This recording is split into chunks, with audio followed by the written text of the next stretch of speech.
In tonight's Foolishness Files, free money. We all know there's no such thing. So did you hear about the couple in Pennsylvania who thought they magically hit the jackpot after their bank accidentally deposited $120,000 into their account? Instead of calling the bank to say, hey, how did this happen?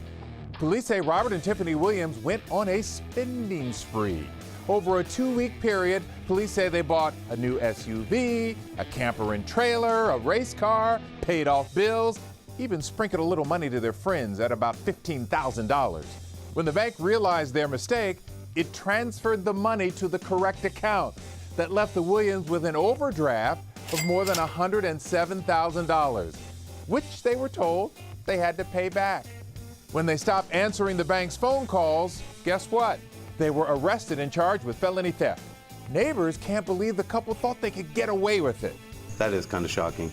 I mean, with all the procedures the banks have set up and, checking and double checking, triple checking, there's no way anybody gets away with that stuff. I wouldn't do that and check in with the bank first before I did anything.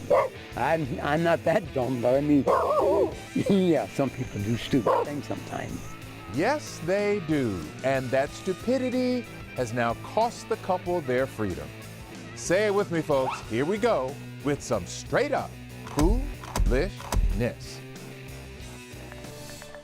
Just shaking my head. Come on now. They bought a race car. So at least they were practical with the money. They were thinking, the future. Oh yeah, no one will notice anything. Yeah, got a race car. At all. Their friends are happy. You have race